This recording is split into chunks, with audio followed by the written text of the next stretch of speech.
नमस्कार, न्यूज के इकलौते फैमिली शो न्यूज की पाठशाला में आप सभी का स्वागत। मैं हूं सुशांत सिन्हा। ये वो पाठशाला जहां सबकी क्लास लगती है। पाठशाला में आज क्या क्या आपके लिए लेकर आया हूं, पहले वो बताऊं, फिर खोलूंगा बड़े बड़े चैप्टर। गुजरात दंगे वाली डॉक्यूमेंट्री आज पाठशाला में दिखाऊंगा और यह डॉक्यूमेंट्री देश को देखनी चाहिए। 2002 नरेंद्र मोदी और गुजरात दंगे और बड़े सबूतों का चैप्टर आज खोलूंगा। दंगे के वक्त नरेंद्र मोदी, जो उस वक्त मुख्यमंत्री थे गुजरात के, वो क्या कर रहे थे, आज उसकी एक एक डिटेल आपको सुनाऊंगा। गुजरात दंगों के वक्त सेना न बुलाने का सच क्या है, नरेंद्र मोदी और पुलिस अधिकारियों की मीटिंग में क्या हुआ था उस वक्त जब गुजरात में दंगे हो रहे थे। 2002 गुजरात दंगे पर बोले गए हर झूठ को ध्वस्त करने वाला चैप्टर आज आपके लिए लेकर आया। इसके अलावा 30 लाख भारतीयों की मौत पर मुहर लगाने वाले प्रधानमंत्री का चैप्टर भी आपको दिखाऊंगा। वो चैप्टर जो बीबीसी को बताएगा कि बॉस नरसंहार क्या होता है, वो तुम्हें दिखाऊंगा आज बीबीसी। लेकिन पहले दिन भर की बड़ी खबरों का रिवीजन, उसके बाद पहला चैप्टर।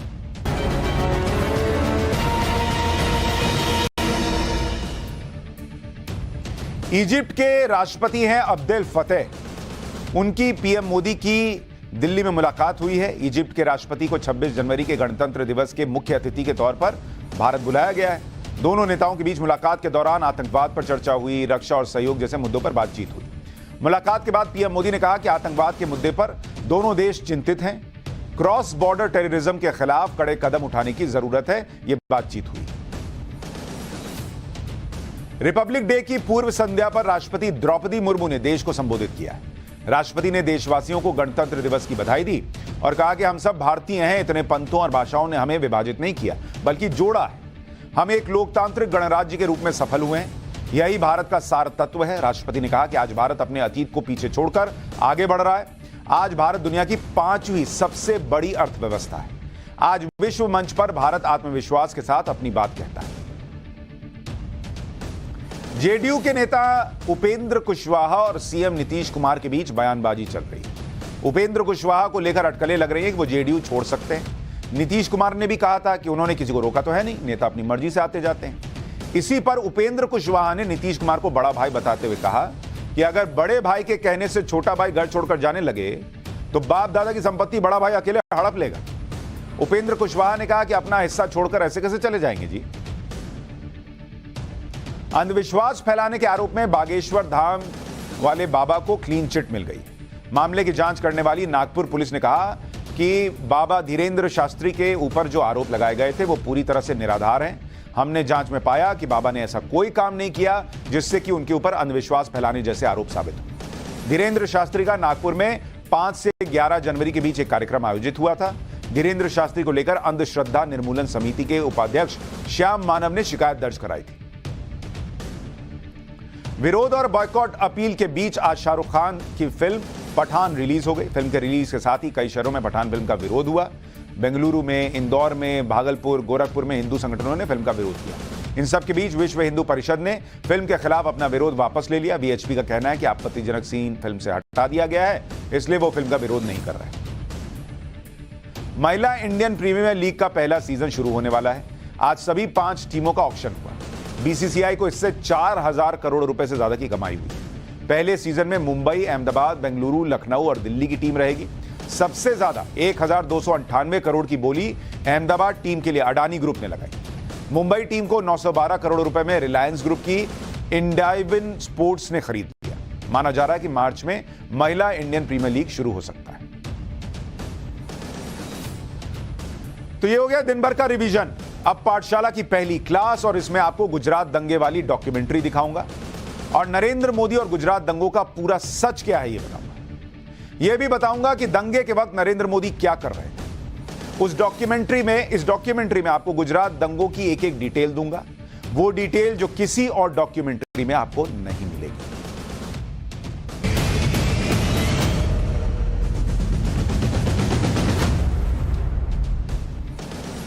वैसे तो साल 2023 आ चुका है, लेकिन कुछ लोग चाहते हैं कि यह देश 2002 में फंसा रहे, इसलिए वो बार बार 2002 के गुजरात दंगों की याद दिलाते हैं।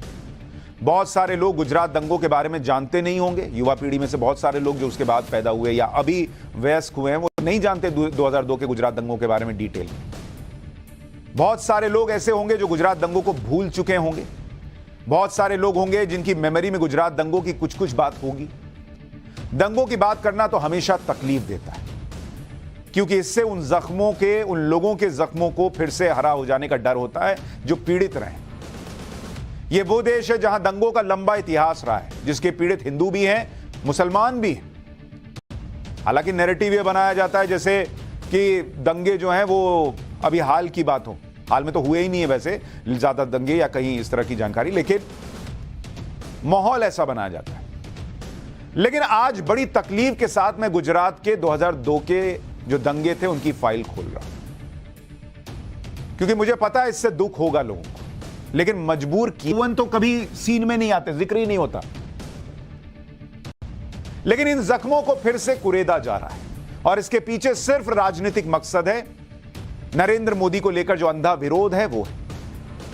गुजरात दंगों को लेकर 21 साल से नरेंद्र मोदी के पीछे लोग पड़े हुए हैं। उसमें पत्रकार भी है, नेता भी है, सो कॉल्ड समाज सेवी भी है, और एजेंडा चले जा रहा है, खत्म ही नहीं हो रहा, बार बार फेल होता है।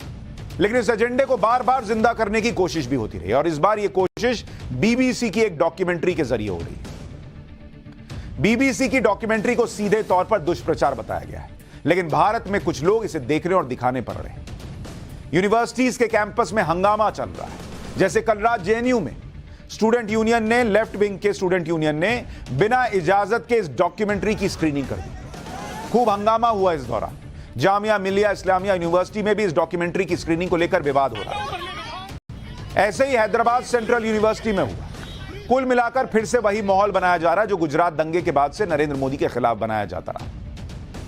लेकिन जिन लोगों को गुजरात दंगों का सच देखने का इतना ही शौक है, जो लोग बीबीसी की डॉक्यूमेंट्री को ही गुजरात दंगे का सच मान रहे हैं, आज पाठशाला में हम उनके लिए गुजरात दंगों पर एकदम सटीक डॉक्यूमेंट्री लेकर आए। और यह डॉक्यूमेंट्री बीबीसी की नहीं है बॉस, ये हमारी अपनी रिसर्च है, हमारी अपनी जानकारी जो हमने आपके लिए इकट्ठा की है वो आपको दिखा रहे हैं। यह पाठशाला की डॉक्यूमेंट्री है, किसी एजेंडाधारी बीबीसी की डॉक्यूमेंट्री नहीं है। गुजरात दंगों की डॉक्यूमेंट्री की शुरुआत आज जब मैं कर रहा हूं तो वहां से करूंगा जहां से बहुत लोग काट छांट कर आगे बढ़ जाते हैं। गुजरात डॉक्यूमेंट्री की शुरुआत गुजरात दंगे से नहीं होती बॉस, बल्कि होती है गोधरा में ट्रेन जलने से। वो ट्रेन जिसमें अयोध्या से लौट रहे कार सेवक थे। इस ट्रेन में आग लगाई गई जिसमें 59 लोगों की मौत हो गई, जिनमें ज्यादातर कार सेवक थे। और यह बात साल 2002 के फरवरी महीने की है। तब विश्व हिंदू परिषद ने अयोध्या में राम मंदिर बनाने के संकल्प के साथ जप यज्ञ शुरू किया था, जिसके तहत राम भक्तों को अयोध्या में होने वाले महायज्ञ में शामिल होने के लिए जाना था। देश भर से कार सेवक जा रहे थे, तो गुजरात से भी कई राम सेवक अयोध्या गए हुए थे। 2200 कार सेवकों का एक ग्रुप 25 फरवरी 2002 को साबरमती एक्सप्रेस से अयोध्या से गुजरात वापस आ रहा था। यह ट्रेन 27 फरवरी 2002 की सुबह, इस डेट को बहुत ध्यान से रखिए, वहां पर आ ही रहा है, मैं यहां लिख देता हूं। अब इसकी डेट देखिए, 27 फरवरी 2002, जिस ट्रेन की बात कर रहा हूं साबरमती एक्सप्रेस, ये कहां पहुंचती है? ये पहुंचती है गोधरा। इस डेट को ध्यान रखिएगा, 27 फरवरी 2002, सुबह 7:43 पर गोधरा रेलवे स्टेशन पर यह ट्रेन पहुंचती है। ट्रेन 5 घंटे लेट चल रही थी। ट्रेन को गोधरा स्टेशन पर 5 मिनट के लिए रुकना था। ट्रेन में 18 कोच थे और सभी कोच कार सेवकों से भरे हुए थे। ट्रेन के S6 बोगी ने धमकी दी कि अगर ट्रेन को आगे बढ़ाया तो शरीर के टुकड़े टुकड़े कर देंगे। अगले 10 से 15 मिनट तक यह पत्थरबाजी होती रही। इस दौरान इस हिंसक भीड़ ने S6 कोच पर हमला कर दिया। यह इस मामले की जांच करने वाली कमीशन ने कहा है। पहले पत्थर मारकर S6 कोच की खिड़की के शीशे तोड़ दिए गए। जले हुए कपड़े कोच के अंदर फेंके गए, कुछ ज्वलनशील पदार्थ कोच के अंदर फेंका गया, बल्ब फेंके गए। देखते ही देखते कोच में आग लगने लगी, धुआं भरने लगा, लोग उस कोच से बाहर आने की कोशिश करने लगे। इसके बाद हिंसक भीड़ से ही कुछ लोग कोच के अंदर दाखिल हुए और पेट्रोल से भरे कैन कोच में फेंक दिए, जिससे आग काफी तेजी से फैली और लोगों को बचने का मौका तक नहीं मिला। और देखते ही देखते 59 लोग उस कोच में जलकर मर गए।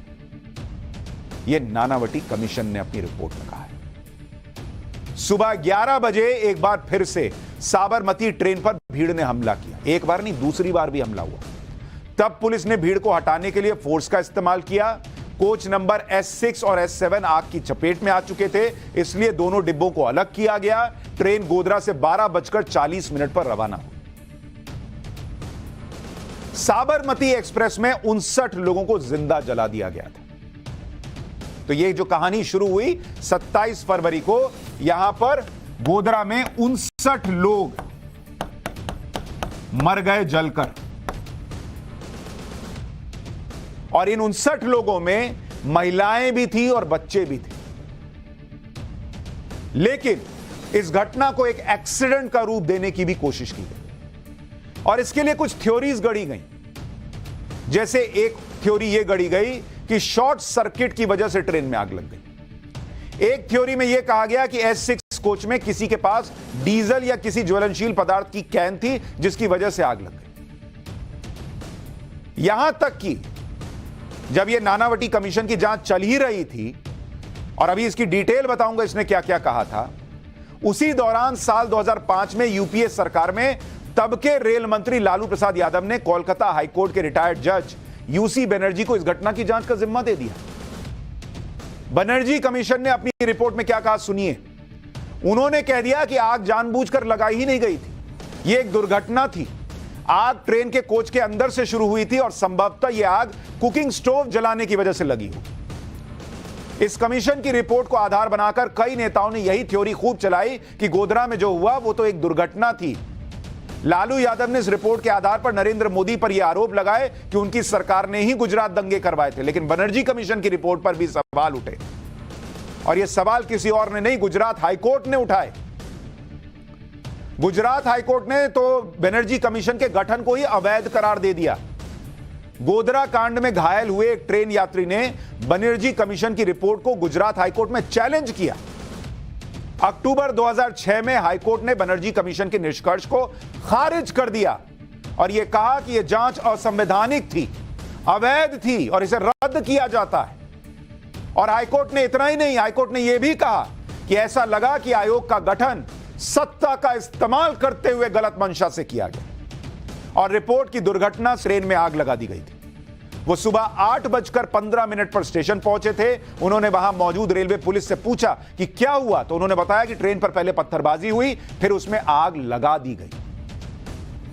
तत्कालीन डिस्ट्रिक्ट कलेक्टर जयंती रवि ने आयोग को बताया कि यात्रियों ने बताया था कि ट्रेन पर पत्थरबाजी हुई, ट्रेन को आग लगाई गई। कुछ यात्रियों ने दावा किया कि उनके घर की महिलाओं को मुस्लिम भीड़ उठाकर ले गई। यह भीड़ फालिया सिग्नल के पास जमा हुई थी। तत्कालीन आरपीएफ कमांडेंट सत्येंद्र नारायण पांडे ने बताया कि ट्रेन के गोधरा स्टेशन से रवाना होते ही लोकल मुस्लिम की भीड़ जो करीब 1000 की संख्या में थी, उन्होंने दोनों साइड से ट्रेन पर हमले कर दिए और पेट्रोल डीजल छिड़ककर कोच S6 को जला दिया। आरपीएफ कांस्टेबल ने भीड़ को हटाने के लिए 4 राउंड फायरिंग भी की थी। इतना ही नहीं, फॉरेंसिक टीम एफएसएल की टीम ने आयोग को बताया कि एक पूरे कोच को जलाने के लिए 60 लीटर पेट्रोल लगा होगा। एफएसएल ने बताया कि आग कोच के अंदर से नहीं लगी। एफएसएल टीम में मौजूद दीपक कुमार तलाती ने बताया कि उन्हें एक सैंपल में एसिड का भी एलिमेंट मिला, एक सैंपल में हाइड्रोकार्बन मिला जो पेट्रोल में होता है। एफएसएल टीम के मुकेश जोशी ने बताया कि उन्हें ट्रेन के डिब्बे के बाहर वो निशान मिले जो पत्थरबाजी से लगे थे और साथ ही कोच के बाहर भी बर्न मार्क मिले थे। ये उन लोगों की टेस्टमनी है नानावटी आयोग के सामने एफएसएल की टीम की। और इसीलिए जो अभी आपको बता रहा था कि बनर्जी कमीशन जो यूपीए सरकार के समय लालू यादव ने बनाई थी, उसकी रिपोर्ट को जब हाईकोर्ट ने खारिज किया तो क्या बोला कि शुरुआती जो जानकारी है और आपकी जो रिपोर्ट है वो मैच नहीं होती। क्योंकि रिपोर्ट में तो ये बातें थी जो नानावटी कमीशन में निकलकर सामने आई। और आपको जो हिंसा करने वाले थे उसके बारे में नानावटी आयोग ने जो कहा वो बता रहा हूं, उनका धर्म इसलिए बता रहा हूं ताकि आपको पता चले कि हिंसा की शुरुआत जो है ना वो वैमनस से कहां से आया। ऐसे नहीं रातों रात हुआ कि चलो यार उठते हैं अब दंगे करते हैं। साबरमती एक्सप्रेस को जलाने की वजह से ही दंगे शुरू हुए।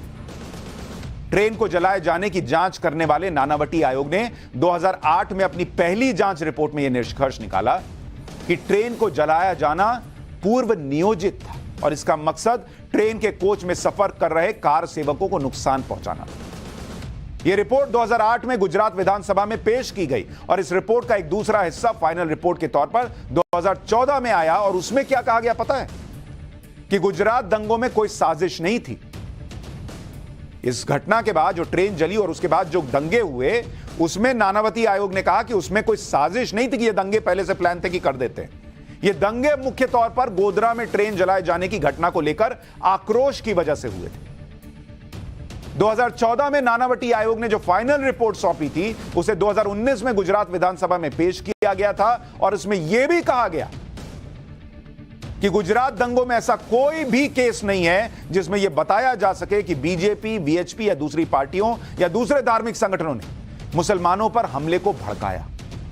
आयोग के मुताबिक सिर्फ 2 ऐसे केस मिले जिसमें यह आरोप लगता है कि इसमें विश्व हिंदू परिषद से कथित तौर पर जुड़े हुए लोग शामिल थे। मुसलमानों के खिलाफ जो भी हिंसा की घटनाएं हुई वो गोधरा कांड को लेकर लोगों के अंदर गुस्से की वजह से थी। कुछ घटनाओं में असामाजिक तत्व उकसाया गया था। एक बार अमित शाह को सुनिए, उसके बाद मैं आपको बताऊंगा कि इसका सच क्या है और नरेंद्र मोदी उस दिन गुजरात दंगे के दिन क्या कर रहे थे। और दूसरी बात, ये दंगा होने का मूल कारण गोधरा की ट्रेन को जला देना था। 60 लोगों को, 16 दिन की बच्ची को मां की गोद में बैठे हुए जिंदा जलते हुए मैंने देखा है। मेरे हाथ से अग्नि संस्कार किया है मैंने गोता गांव में। इसके कारण दंगे हुए थे और आगे जो दंगे हुए हैं वो पॉलिटिकली मोटिवेटेड थे। रिजर्वेशन का आंदोलन हुआ, दंगों में कन्वर्ट कर दिया गया। जब वो गोधरा से बॉडीज लेके गए थे अंतिम संस्कार के लिए, तब आपको लगा था कि ये there will be a blowback, मतलब कि कोई प्रतिक्रिया होगी? देखिए, उस वक्त किसी को सोचने की सुध बुध ही नहीं थी, इसलिए क्योंकि सबसे बड़ा प्रश्न ये था कि जो 59 लोग मारे गए हैं इनके परिवार को उनका अंतिम संस्कार भी न करने देना। और कोई प्रोफेशनल इनपुट ऐसा नहीं था कि भाई इतनी बड़ी मात्रा में रिएक्शन आ जाएंगे। तो बॉडीज को परेड कर दिया गया था। परेड नहीं करा है, ये गलत प्रचार है। 16 सिविल अस्पताल में ले गया गया और बंद एम्बुलेंस में उनके परिवार वाले अपने घर पर ले गए। आप हॉस्पिटल में थे? मैं खुद हॉस्पिटल में था। क्या देखा आपने उस दिन? क्या देखना क्या था, जली हुई लाशें थी, दुख ही दुख था। आज तक यह झूठ फैलाया जाता है कि गोधरा कांड में उस ट्रेन में जिन कार सेवकों की जान गई थी उनके पार्थिव शरीर को अहमदाबाद लाकर परेड करवाई गई थी। यह आरोप लगाया जाता है, झूठ फैलाया जाता है कि यह जानबूझकर किया गया जिससे लोगों का गुस्सा भड़क जाए। ट्रेन में जले लोगों के पार्थिव शरीरों को उनके परिवार वालों को पहले न देकर विश्व हिंदू परिषद के लोगों को दिया गया, यह आरोप लगता है। यह सब गुजरात में दंगे भड़काने की साजिश का हिस्सा बताया जाता है। लेकिन उस वक्त की मीडिया रिपोर्ट्स को अगर आप गौर से पढ़ें तो यह सच पता चलता है कि 28 फरवरी 2002 की सुबह 3:35 पर गोधरा कांड के मृतकों के पार्थिव शरीर अहमदाबाद गए। ज्यादातर लोग वडोदरा या अहमदाबाद के थे। यह झूठ फैलाया जाता रहा कि गोधरा कांड के मृतकों का रेलवे यार्ड में ही जल्दबाजी में पोस्टमार्टम कर दिया गया, जबकि यह आरोप सुप्रीम कोर्ट ने खारिज किया। और ऐसा कोई वीडियो भी 20 साल में सामने नहीं आया जिससे यह साबित हो सके कि गोधरा कांड के मृतकों के शवों को अहमदाबाद लाकर परेड कराई गई थी कि देखो कैसे मर गए। एक वीडियो नहीं है बॉस 20 साल में, लेकिन एजेंडा चल रहा है, बोल दिया कुछ भी। 27 फरवरी को गोधरा में ट्रेन जली थी और 28 फरवरी से गुजरात में दंगे भड़क गए थे। नरेंद्र मोदी को इसमें यह कहकर टारगेट किया जाता रहा कि दंगे रोकने में उन्होंने कुछ किया ही नहीं, यहां तक कि बदला लेने, सबक सिखाने और खुली छूट देने जैसी बातें उनके साथ जोड़ दी जाती हैं। सच क्या है पता है आपको? यह आज पाठशाला की इस डॉक्यूमेंट्री में आपको बताता हूं। पहले यह जान लीजिए कि उस वक्त नरेंद्र मोदी क्या क्या कर रहे थे जब गुजरात में तनाव बढ़ रहा था। आज देखिए गुजरात दंगे के वक्त क्या हुआ था। 27 फरवरी की सुबह 27 फेब 8:05 पर ट्रेन जली। 8:05 AM ट्रेन जलाई जाती।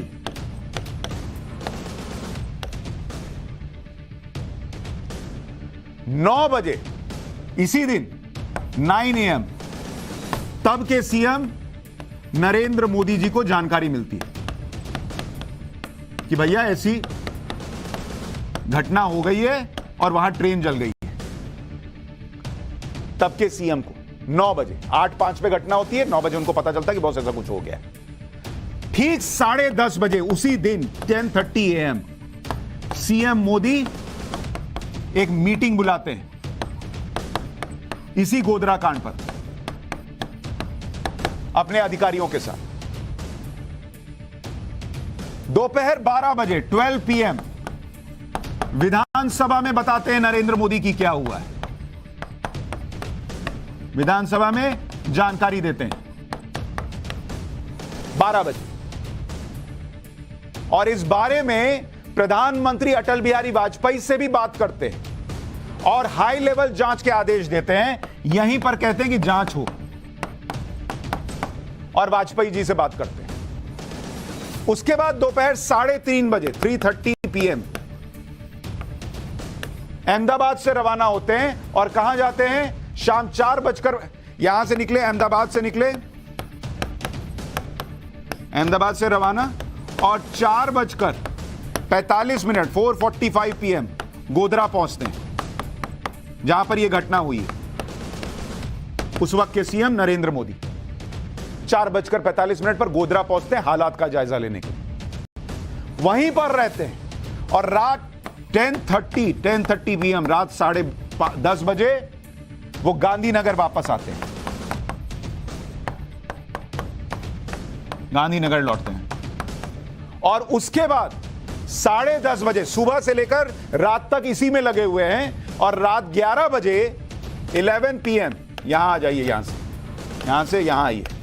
रात 11 बजे बैठक करते हैं, किसको लेकर? कानून व्यवस्था करते हैं को लेकर।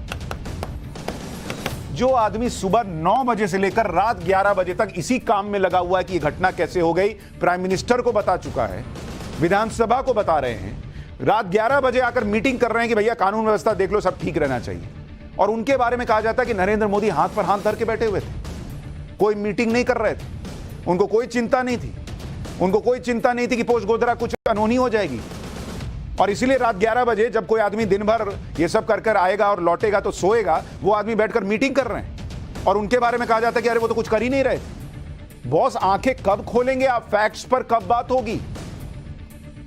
गुजरात दंगों को लेकर नरेंद्र मोदी पर एक आरोप एजेंडे के तहत यह भी खूब लगता है कि उन्होंने दंगे को भड़कने दिया, दंगाइयों और पुलिस को खुली छूट दी। आरोप लगाया जाता है कि गोधरा से वापस आने के बाद जब नरेंद्र मोदी ने रात 11 बजे अपने निवास पर मीटिंग की तो आरोप लगाया जाता है कि नरेंद्र मोदी ने उस बैठक में कह दिया था कि हिंदू मुस्लिम के बीच बैलेंसिंग एक्शन अब काम नहीं करेगा, मुसलमानों को सबक सिखाना चाहिए और हिंदुओं को उनका गुस्सा निकालने का मौका देना चाहिए। यह कहते हैं नरेंद्र मोदी ने उस रात 11 बजे वाली मीटिंग में कह दिया था, यह आरोप लगता है। लेकिन सच क्या आपको पता है? सुप्रीम कोर्ट की तरफ से गठित एसआईटी ने इन आरोपों को सही नहीं माना। मीटिंग में मौजूद अतिरिक्त मुख्य सचिव अशोक नारायण ने एसआईटी को बताया कि नरेंद्र मोदी ने ऐसा कुछ नहीं कहा था बॉस। नरेंद्र मोदी ने यह कहा था कि गोधरा कांड की वजह से लोगों में गुस्सा है, इसलिए सांप्रदायिक दंगों को रोकने के लिए जरूरी कदम उठाए जाने चाहिए। नरेंद्र मोदी पर मुसलमानों को सबक सिखाने वाला जो आरोप लगता है, तत्कालीन डीजी सिक्योरिटी संजीव भट्ट लगाए थे। और आपको सुनकर आश्चर्य होगा कि जो आदमी संजीव भट्ट आरोप लगा रहे थे, वो संजीव भट्ट उस मीटिंग में ही मौजूद नहीं थे। और वो आदमी कह रहा है कि वहां नरेंद्र मोदी ने क्या कहा और उस बात को फैलाया जाता है और जो आदमी उस मीटिंग में है और एसआईटी में कह रहा है कि नरेंद्र मोदी ने ऐसा कुछ नहीं कहा, उनकी बात का यकीन नहीं। ये क्या चल रहा है इस देश में बॉस? और इन्हीं संजीव भट्ट के बारे में एसआईटी ने कहा कि ये एक राजनीतिक पार्टी के इशारे पर काम कर रहे थे। ये एसआईटी की जांच में आया, लेकिन उस आदमी पर विश्वास करेंगे क्योंकि ये कुछ लोगों के नैरेटिव को सेट करता है कि अरे मोदी जी ने कहा कि छोड़ो, होने दो। जो वहां नहीं है उसको सब पता है। गुजरात दंगों को लेकर नरेंद्र मोदी के खिलाफ यह भी झूठ खूब फैलाया गया कि गुजरात सरकार ने तब आर्मी को बुलाने में देर की थी। 1 मार्च 2002 को आर्मी बुलाने की रिक्वेस्ट दी गई और 2 मार्च को गोधरा में आर्मी पहुंच गई, जबकि 27 फरवरी को गोधरा कांड हो चुका था और 28 फरवरी को गुजरात भर में दंगे भड़क चुके थे। अब सुनिए कि सुप्रीम कोर्ट ने जो एसआईटी बनाई थी उसने इस पर सुप्रीम कोर्ट को पिछले साल नवंबर में क्या बताया। एसआईटी की तरफ से कहा गया था कि गुजरात की तत्कालीन नरेंद्र मोदी सरकार ने सेना बुलाने का सही समय पर फैसला लिया। आपको पता है नरेंद्र मोदी ने सेना बुलाने के लिए कब मांग रख दी थी? 28 फरवरी 2002, यानी जिस दिन दंगे भड़के उसी दिन दोपहर 2 बजे फैक्स कर दिया गया था नरेंद्र मोदी की तरफ से कि बॉस सेना चाहिए। और फैक्स सबूत के तौर पर होता है, हवा में नहीं होता। फैक्स के सबूत होते हैं, वो सबूत दिखा होगा ना एसआईटी को, तब वो कह रही है कि उसी दिन दंगे भड़के दोपहर 2 बजे सेना की मांग कर दी गई। रात तक सेना की तैनाती हो चुकी थी। सेना भेजने की अप्रूवल पीएम को देनी थी क्योंकि 2001 के संसद हमले के बाद सीमा पर तनाव था, लेकिन सेना भेजने में कोई देर नहीं हुई। गुजरात में सेना की आखिरी यूनिट 1 मार्च तक पहुंच चुकी थी क्योंकि फरवरी का महीना था। 28 के बाद 1 मार्च आया, अगले ही दिन आखिरी यूनिट 1 मार्च को पहुंच चुकी थी। 28 तारीख को नरेंद्र मोदी ने सेना मांग ली थी, लेकिन झूठ फैलाया जाता है, अरे मोदी जी तो सेना ही नहीं बुलाए। सच तो यह है कि गुजरात दंगे जब भड़के तो नरेंद्र मोदी ने पड़ोस के राज्यों तक से मदद मांगी बॉस, कि वहां से कुछ अतिरिक्त पुलिस बल मिल जाए तो पड़ोस में, ताकि दंगे को रोका जा सके, कंट्रोल किया जा सके। लेकिन पड़ोस के राज्यों में सरकार किसकी थी आपको पता है? कांग्रेस की। मुख्यमंत्री किसके थे? कांग्रेस के। और उन्होंने इसमें कुछ खास मदद नरेंद्र मोदी की नहीं की। एक ब्रिटिश लेखक है एंडी मरीनो, उन्होंने एक किताब लिखी है Narendra Modi a political biography.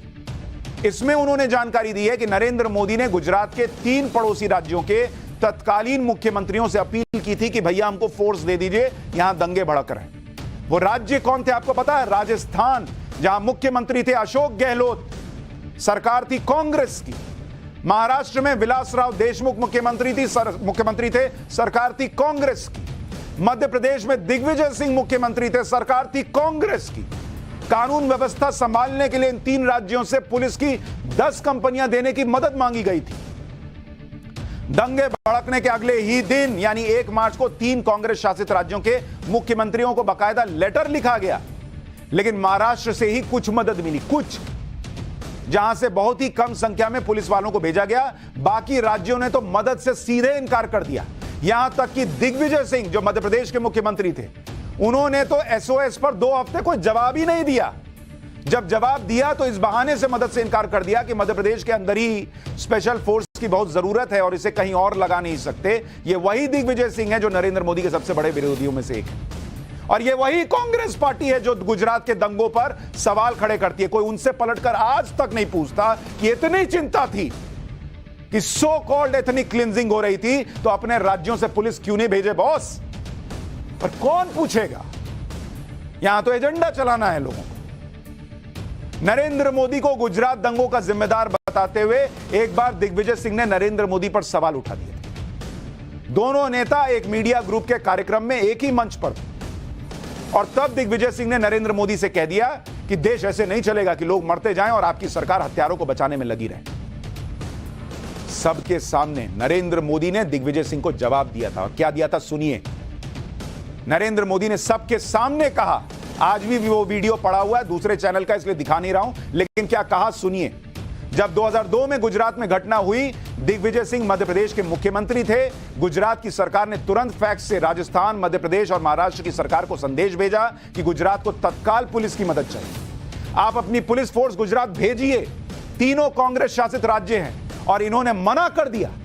Narendra Modi ने आगे कहा कि आज भी अगर कहीं घटना होती है तो एक राज्य दूसरे राज्य की मदद करता है, पुलिस फोर्स भेजता है। नरेंद्र मोदी ने कहा कि वो ऐसे विषयों में जाते नहीं, लेकिन दिग्विजय सिंह मेरे मुंह में उंगली डाल रहे हैं तो मैं बोल रहा हूं। दिग्विजय सिंह इसको काट नहीं सके कि झूठ बोल रहे हैं नरेंद्र मोदी, मुंह पर बोला उनके सामने। और ये लोग आज कहते हैं कि गुजरात दंगे में नरेंद्र मोदी चुपचाप बैठे रहे, मरने दिया लोगों को। फैक्ट्स पे बात होगी या हवा हवाई बात होगी? और कितने साल हवा हवाई बात होगी बॉस? गुजरात दंगे में कांग्रेस के पूर्व सांसद एहसान जाफरी की हत्या हुई थी। उनकी पत्नी जाकिया जाफरी ने सुप्रीम कोर्ट में नरेंद्र मोदी को एसआईटी की क्लीन चिट का विरोध किया, लेकिन सुप्रीम कोर्ट ने लंबी सुनवाई के बाद जाकिया जाफरी की याचिका खारिज कर दी थी। एहसान जाफरी के केस में यह कहा गया कि अहमदाबाद की गुलबर्गा सोसाइटी में दंगा भड़क चुका था। दंगाई गुलबर्गा सोसाइटी में रहने वाले तत्कालीन सांसद एहसान जाफरी के घर की तरफ बढ़ रहे थे। तभी एहसान जाफरी ने तत्कालीन सीएम नरेंद्र मोदी को फोन किया और हालात के बारे में बताया और मदद मांगी। आरोप लगा कि नरेंद्र मोदी ने एहसान जाफरी की मदद तो नहीं की, एहसान जाफरी को गालियां तक दी। यह आरोप लगता है। सुप्रीम कोर्ट की तरफ से गठित एसआईटी रिपोर्ट में बताया गया कि एहसान जाफरी ने मदद के लिए नरेंद्र मोदी को कॉल किया था। इसका कोई रिकॉर्ड ही मौजूद नहीं, रिकॉर्ड ही नहीं मिला boss. SIT chief RK Raghavan ने भी बाद में बताया कि इस बात का कोई रिकॉर्ड नहीं है जिससे यह साबित किया जा सके कि एहसान जाफरी ने तत्कालीन मुख्यमंत्री नरेंद्र मोदी से फोन पर बात करने की कोशिश की। क्या यह सबूत मिटाया जा सकता है? फोन कॉल होगा तो उसका रिकॉर्ड नहीं होगा। गुजरात दंगों की जांच करने के लिए सुप्रीम कोर्ट ने मार्च 2008 में जो एसआईटी बनाई थी, और सुप्रीम कोर्ट की एसआईटी थी बॉस, किसी पार्टी की नहीं थी। और उस वक्त सरकार भी यूपीए की चल रही थी। ऐसा नहीं है कि बीजेपी की सरकार चल रही थी, सुप्रीम कोर्ट ने बनाई लेकिन मैनेज कर लिया। बॉस, सरकार कांग्रेस की, बनाया एसआईटी को सुप्रीम कोर्ट ने, और उस एसआईटी की रिपोर्ट आपको बता रहा हूं, काम नहीं किया। बीजेपी ने कोई हंगामा नहीं किया, इसे लोकतंत्र की हत्या नहीं बताया जैसे अभी नेशनल हेराल्ड केस में हुआ। नरेंद्र मोदी चुपचाप गए एसआईटी के ऑफिस में, और क्या हुआ आगे पता है? नरेंद्र मोदी से 100 से ज्यादा सवाल किए गए, लेकिन ना तो उन्होंने किसी सवाल से बचने की कोशिश की और ना ही लगा कि कुछ छुपा रहे हैं। ये खुद राघवेंद्र लिख रहे हैं। नरेंद्र मोदी से 9 घंटे लंबी पूछताछ हुई। जब एसआईटी ने नरेंद्र मोदी से पूछा कि क्या उन्हें लंच ब्रेक की जरूरत है, तो उन्होंने तुरंत मना कर दिया। यहां तक कि वो पानी की बोतल भी अपनी लेकर आए थे और एक कप चाय भी नहीं पी। उस वक्त चैत्र नवरात्र चल रहे थे, नरेंद्र मोदी का उपवास था। एसआईटी टीम से पूछताछ करने वाले अशोक मल्होत्रा का भी उपवास था। अशोक मल्होत्रा उपवास में चाय पी लेते थे, लेकिन नरेंद्र मोदी उपवास में चाय भी नहीं पीते, वो सिर्फ पानी पीते थे, वो भी अपनी लाई हुई बोतल से। सुबह 11 बजे से मोदी एसआईटी दफ्तर पहुंचते थे। सवालों के 5.5 घंटे के सेशन के बाद मोदी ने शाम को 6 बजे ब्रेक लिया, क्योंकि उन्हें पूजा करनी थी। और उन्होंने यह भी नहीं कहा कि आज जवाब नहीं दूंगा, मेरे नवरात्र चल रहे हैं। नवरात्र में आए, सिर्फ पानी पीते रहे, और ब्रेक किसके लिए लिया? सिर्फ पूजा करने के लिए। रात 9 बजे नरेंद्र मोदी फिर एसआईटी के दफ्तर आए। फिर इसके बाद 4 घंटे तक पूछताछ चली।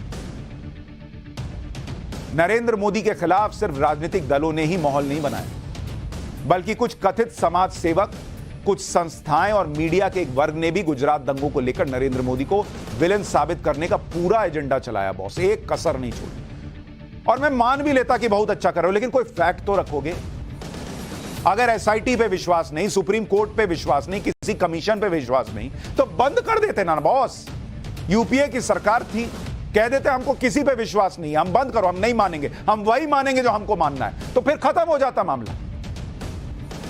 एक इंटरव्यू में नरेंद्र मोदी ने बताया था कि कैसे दंगों की रिपोर्टिंग के दौरान कुछ पत्रकारों ने गलत रिपोर्टिंग या गलत तरीके से रिपोर्टिंग कर माहौल को बिगाड़ने की कोशिश की थी। नरेंद्र मोदी ने दंगों की रिपोर्टिंग से जुड़े 2 किस्से बताए। उन्होंने एक महिला पत्रकार का जिक्र करते हुए कहा कि वो महिला पत्रकार सूरत के एक बाजार में खड़ी थी।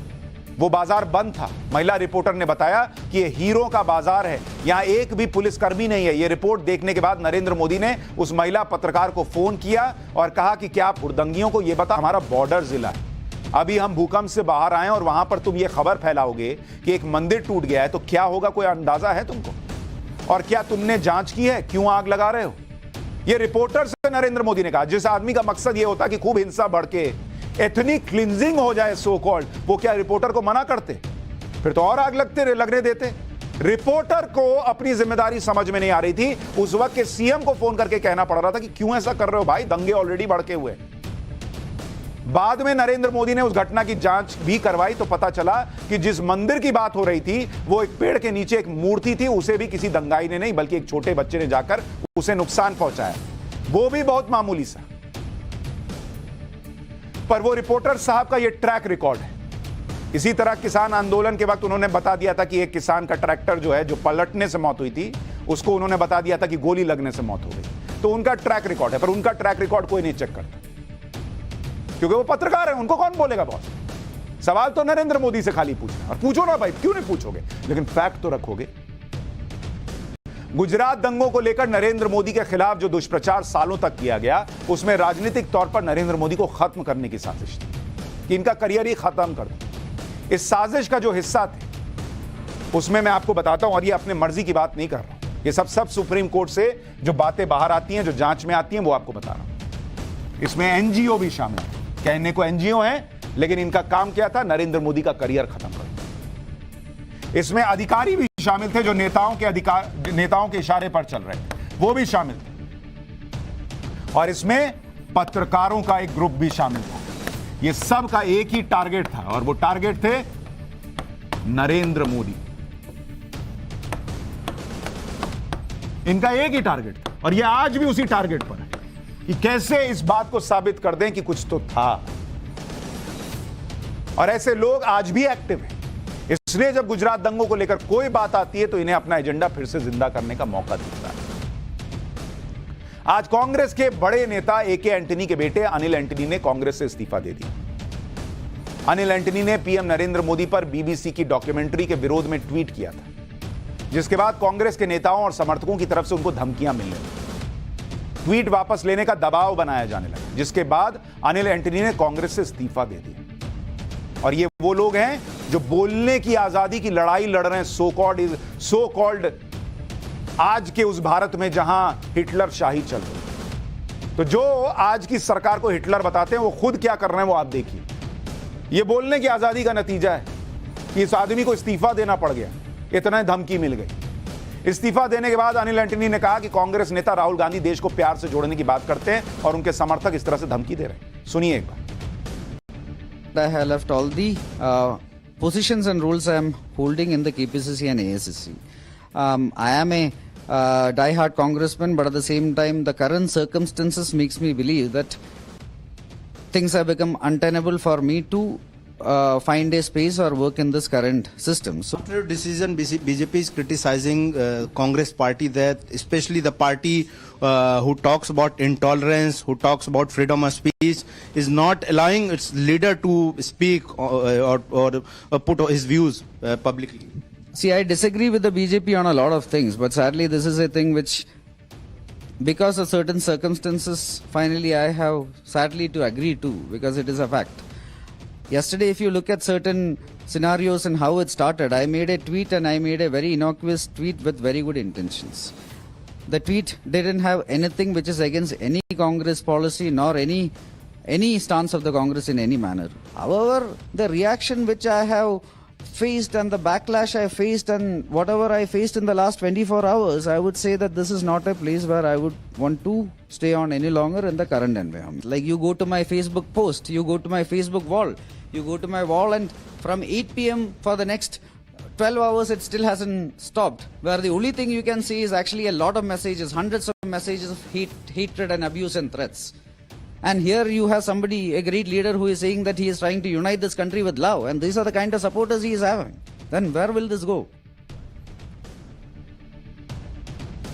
गुजरात दंगों को लेकर जो लोग आरोप लगाते हैं उनको लेकर सुप्रीम कोर्ट ने क्या कहा है वो सबके सामने कि कैसे एजेंडे के तहत फंसाने का प्रयास हुआ, लोगों को बरगलाया गया कि वो नरेंद्र मोदी के खिलाफ बोलें, उस वक्त की सरकार के खिलाफ बोलें। ये सुप्रीम कोर्ट में से जो कहा गया है वो आप सबके सामने, वो अब मैं दोहरा नहीं रहा।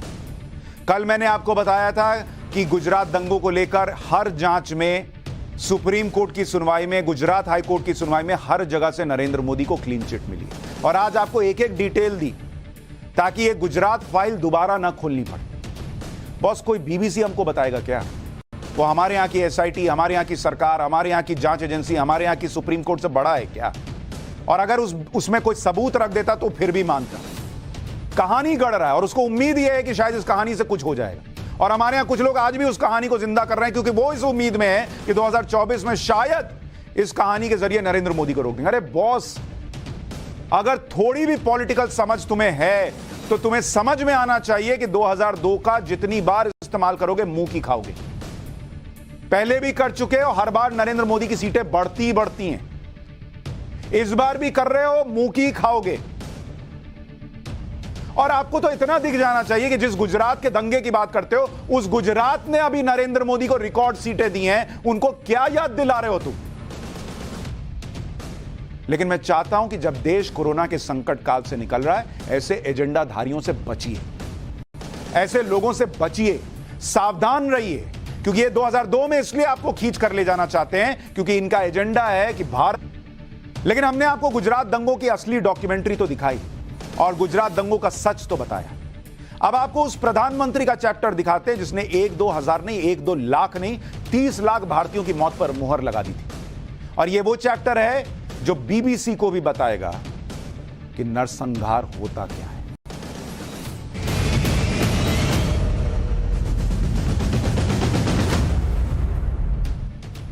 जो लोग बीबीसी की डॉक्यूमेंट्री से गुजरात दंगों का हिस्ट्री चैप्टर देखने के लिए बेचैन हैं और हंगामा कर रहे हैं, उन्हें आज हिस्ट्री का वो चैप्टर दिखाता हूं जिस चैप्टर में ब्रिटेन का वो प्रधानमंत्री है जो 30 लाख भारतीयों की मौत का जिम्मेदार था।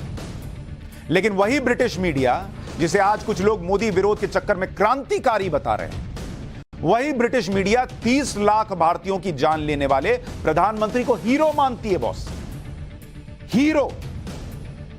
जिस ब्रिटिश सरकार ने 200 साल तक भारत पर जबरदस्ती राज किया, लाखों भारतीयों को यातनाएं दी, जलियांवाला बाग कांड किया, निहत्थे लोगों को गोलियों से भून दिया, भारत को लूट लूट कर अपने खजाने भरे उस ब्रिटेन के भारत विरोधी लोग आज भारत को नरसंहार पर प्रवचन देंगे। आज इन लोगों को बताता हूं कि असली नरसंहार होता क्या है। 1943 में बंगाल में भीषण अकाल पड़ा था। पूरे राज्य में अनाज की भारी कमी हो गई, लोग भूख से मर रहे थे, बच्चों ने अपनी मांओं की गोद में दम तोड़ दिया। इस त्रासदी में 30 लाख से ज्यादा लोग मारे गए, 30 लाख लोग मर गए। और इस घटना की, इस पूरी घटना के लिए एक आदमी जिम्मेदार माना जाता है और वो है ब्रिटेन के उस वक्त के प्रधानमंत्री विंस्टन चर्चिल, जिसको आप स्क्रीन पर देख रहे हैं।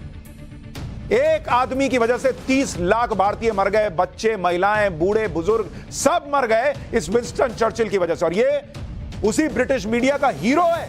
और वो ब्रिटिश मीडिया जो ऐसे आदमी को हीरो मानती है जिसके ऊपर 30 लाख लोगों की जान लेने का दाग लगा हो, वो हमें ज्ञान देगी कि भारत में नरसंहार क्या हो रहा है। भारत के खिलाफ विंस्टन चर्चिल की नफरत और गलत नीतियों की वजह से बंगाल में अनाज की कमी हो गई, लाखों लोग मर गए।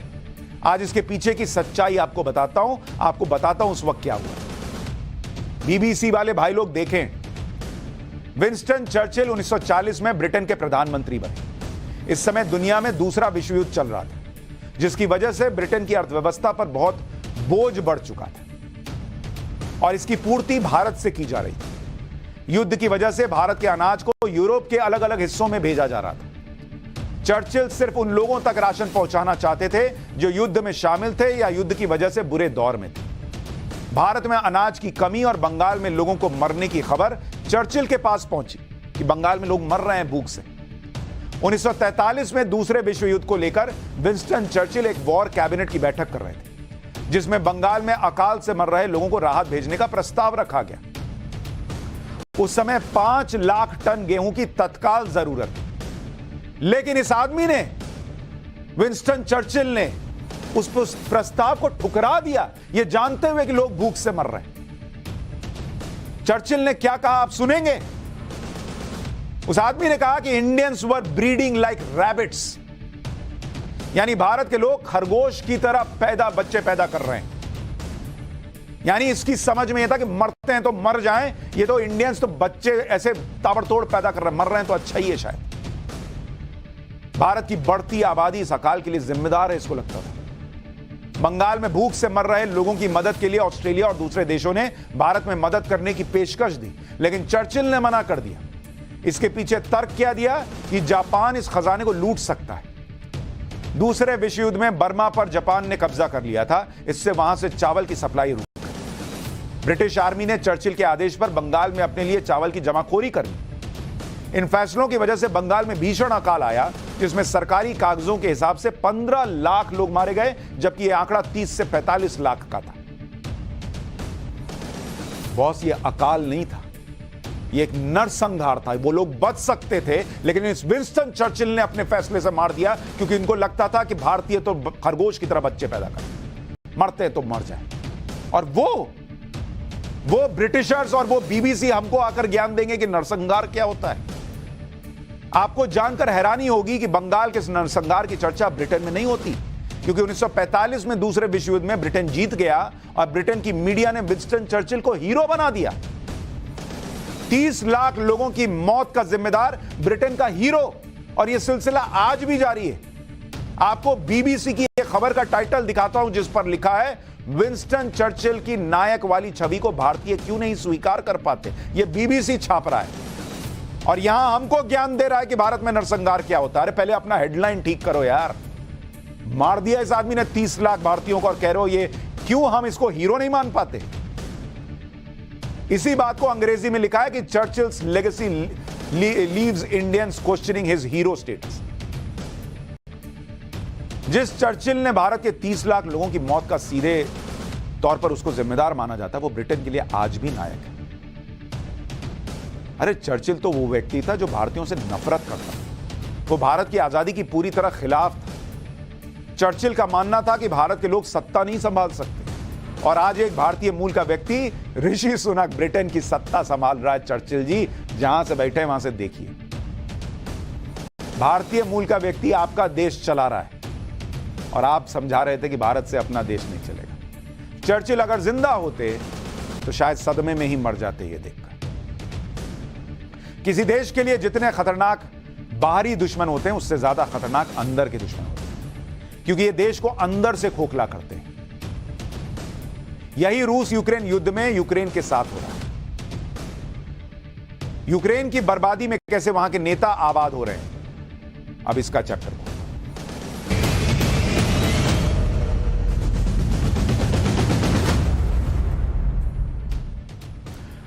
यूक्रेन 11 महीनों से रूस से जंग लड़ रहा है। 11 महीनों के दौरान यूक्रेन में जो हालात हुए हैं वो बेहद भयानक है, जिसकी कल्पना भी हम आप नहीं कर सकते। लेकिन जंग के दौर में भी वहां के कुछ नेताओं ने लालच को अपने देश से बड़ा कर रखा है। यूक्रेन सरकार के मंत्रियों और टॉप ऑफिसर्स पर भ्रष्टाचार के आरोप लग रहे हैं। यकीन कर सकते हैं आप, जहां जेलेंस्की हीरो बना घूम रहा है, फोटो छपवा रहा टाइम मैगजीन में कि मैं जो है वो अपने देश के लोगों के लिए लड़ रहा हूं, वहां उनके ऑफिसर्स और नेताओं पर भ्रष्टाचार के आरोप लग रहे हैं। मतलब इसको कहते हैं असल मायने में आपदा में अवसर तलाश लेना। यहां लोग मर रहे हैं और इसमें ये लोग भ्रष्टाचार कर रहे हैं। जिसके बाद यूक्रेन के राष्ट्रपति जेलेंस्की ने कुल 9 लोगों को बर्खास्त कर दिया। पहले मैं आपको बताता हूं कि वहां युद्ध के बीच नेता और अधिकारी कैसे कमाई करने में जुटे हुए हैं। सैनिकों के खाने के सामान का कॉन्ट्रैक्ट, इसमें गड़बड़ चल रही है। 3 गुना कीमत पर इसका सौदा हो रहा है। यूक्रेन में जो अंडा 17 रिवनिया यानी यूक्रेनियन मुद्रा जो है उसमें 17 रिवनिया का मिलेगा, उसे 37 रिवनिया में खरीदा जा रहा है। इलेक्ट्रिक जनरेटर खरीदने के लिए रिश्वत ली गई, यह आरोप। रिश्वत के तौर पर वहां के मंत्री और अधिकारी विदेश के दौरे पर जा रहे थे। यानी यूक्रेन बर्बाद हो रहा है और मंत्री और अधिकारी पैसा बनाकर स्पेन और फ्रांस घूम रहे हैं। मंत्रियों और अधिकारियों के भ्रष्टाचार के मामले सामने आने पर जेलेंस्की घिर गए और उन्हें अपनी सरकार के 4 डिप्टी मंत्रियों और 5 टॉप अधिकारियों को बर्खास्त करना पड़ा। साल 2019 में जेलेंस्की ने जब यूक्रेन में सत्ता हासिल की थी तो उन्होंने करप्शन को ही मुद्दा बनाया। भ्रष्टाचार विरोधी लहर के कारण ही उस वक्त के यूक्रेनी राष्ट्रपति विक्टोर यानुकोविच को हार का सामना करना पड़ा और जेलेंस्की राष्ट्रपति चुने गए। अब उनके ही मंत्री अधिकारी भ्रष्टाचार में गिर गए, और वो भी तब ऐसे वक्त में जब देश में युद्ध चल रहा है। आपको बताता हूं कि यूक्रेन के वो कौन कौन से मंत्री हैं जो भ्रष्टाचार में फंसे हुए हैं। यूक्रेन का डिप्टी डिफेंस मिनिस्टर, मतलब रक्षा मंत्री का जो डिप्टी है वो खुद फंसा हुआ है। इनका नाम है याचेस्लाव। आरोप है कि सेना के खाने का सामान का कॉन्ट्रैक्ट 3 गुना महंगे दाम पर खरीदे। सेना खाए ना खाए, इन्होंने खा लिया है। यूक्रेन के डिप्टी इंफ्रास्ट्रक्चर मिनिस्टर वैसिल लोजिंस्की, इन पर आरोप है कि इलेक्ट्रिक जनरेटर खरीदने में $4 लाख की रिश्वत, यानी ऐसा जनरेटर खरीदा जिससे इनके अकाउंट में बिजली दौड़ने लगी। $4 लाख की रिश्वत। यूक्रेन के राष्ट्रपति जेलेंस्की के दफ्तर के डिप्टी हेड किरिलो, इन पर आरोप है कि उन्होंने महंगी महंगी गाड़ियां खरीदी और यह सब भ्रष्टाचार की वजह से खरीदा। यूक्रेन के डिप्टी प्रोसिक्यूटर जनरल ओलेक्सी, इन पर आरोप है कि यूक्रेन के बिजनेसमैन ने रिश्वत में स्पेन टूर पर भेज दिया और बिजनेसमैन की कार का इस्तेमाल भी किया।